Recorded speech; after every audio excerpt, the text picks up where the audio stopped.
Joomla how-to videos brought to you by Gong Gong Communications.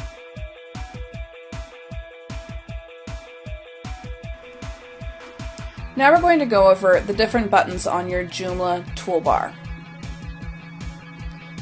This first button is Help.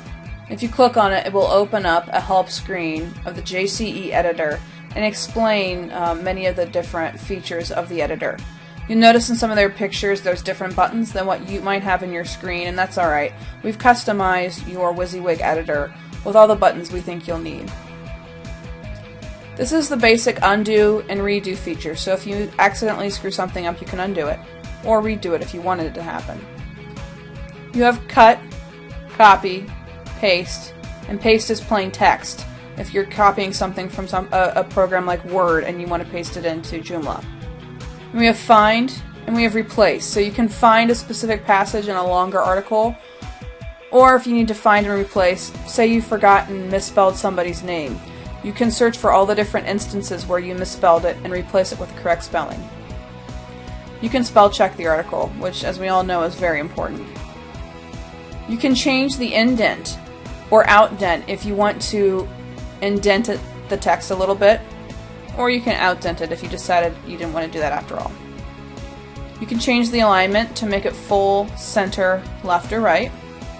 You can add numbered lists and bullet points.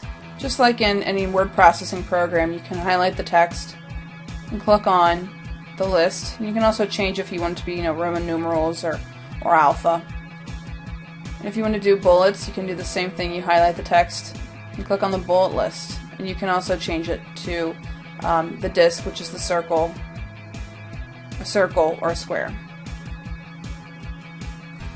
On the second line, we have some more options here. First of all, this is going to change the format of your text. And this is really common in websites. You'll see the heading 1 through 6 as well as paragraph. Paragraph is what you're going to type the majority of all of your text in. And by default, any text will be paragraph. Header 1 is generally what your page title or your article title is going to use, so you really don't want to use that. But say you want to have a subheading, you can highlight it and select heading 2,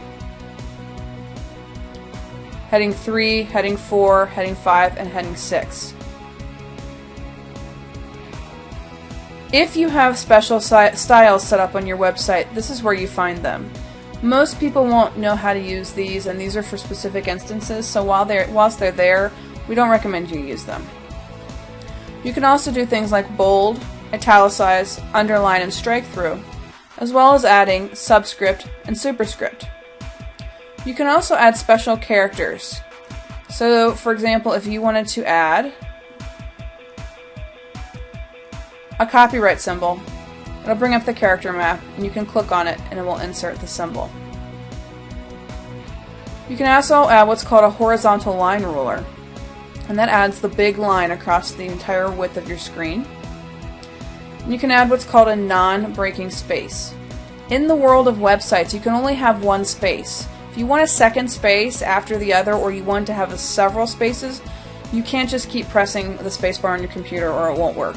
So you can add this non-breaking space, and it'll add extra spaces, and now you'll see extra spaces.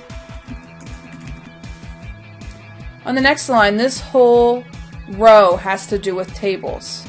So if you wanted to enter a table, you could click on this, and similarly to Word, you can choose how big you'll have it, and you'll have the different cells, and you can start changing your content. And now these are no longer grayed out.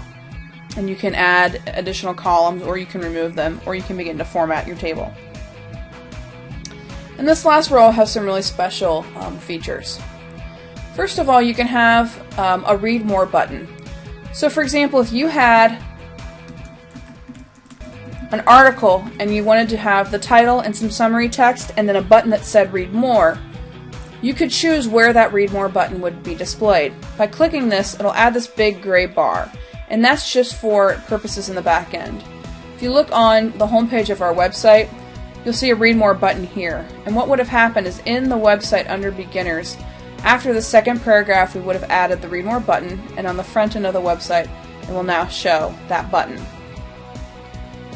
We can also add a page break.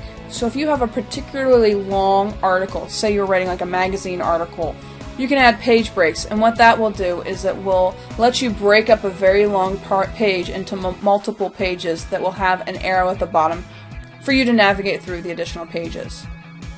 We can also add hyperlinks and anchors, and we're going to cover that in another video, as well as uploading documents or files, additional media, and then adding and editing images.